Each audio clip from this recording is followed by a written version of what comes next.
violence in the name of George Floyd isn't any different than violence in the name of an election on January 6th. Violence is violence. And incidentally, speaking of the violence on January 6th, wow, what a stunning revelation.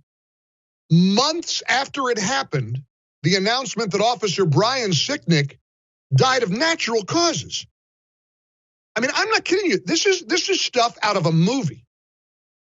For months, the media led the great charade that Trump supporters murdered people. For months. Do you remember what the media was saying about Officer Brian Sicknick's death? Let me remind you. Officer Brian Sicknick died after being hit in the head with a fire extinguisher during the hours-long attack. They beat a Capitol police officer to death with a fire extinguisher. Officer Brian Sicknick died after being hit in the head with a fire extinguisher during the fight. He died at the age of 42 after he was bludgeoned with a fire extinguisher. Are any of those people going to apologize for having duped the American people? Wonder how much violence has taken place in the streets of America because of people who believed the lie that Brian Sicknick died of injuries sustained while defending the Capitol. And I am so sad for his family, but this young man had a pair of strokes, according to the medical examiner, the day after the January 6th riots. He didn't react to bear spray. He wasn't having a chemical. What are they going to do with the two guys they charged who sprayed bear spray? Now, throw the book at him. No one should be spraying anything at law enforcement. Throw the book at people who were fighting with cops.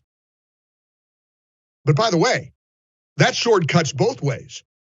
Not only do you throw the book at people who were rioting on January 6th on Capitol Hill, but we should be throwing the book at people rioting because of George Floyd's death.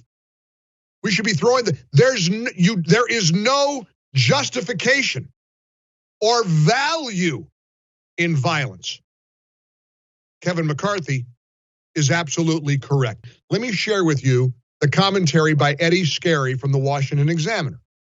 He writes, with each passing day, it becomes clearer that the January 6th riot in the Capitol building was pretty bad, but nowhere near the rabid and racist lynch mob that the media tried and still try to make it out to be. Turns out that 42-year-old Brian Sicknick, the Capitol police officer who died, was not murdered by a Trump supporter who struck him on the head. He didn't die at the hands of a Trump supporter at all. He had a stroke. The Washington Post reported that the District of Columbia's chief medical examiner concluded that Sicknick died of natural causes 8 hours after he had collapsed in his office that sad day. To be fair to the rest of the media, Eddie Scarry writes, the Capitol Police has been offensively cagey and non-transparent in the weeks and months after January 6th. For the longest time, he writes, it said nothing, even as journalists at the New York Times and commentators on MSNBC were working overtime to cement the narrative Trump supporters had gone on a murderous, racist rampage that claimed the life of a policeman. A few people did die that day, but with the news about Brian Sicknick's death, we're down to just one person who was actually and intentionally killed by another person on January 6th. That was Ashley Babbitt, one of those storming the Capitol. She bled to death after being shot in the neck by a police officer. How about that? What a turn of events. What an amazing, what an incredible, what a shocking, what a monstrous turn of events we've been witnessing as a country the last 24 to 48 hours.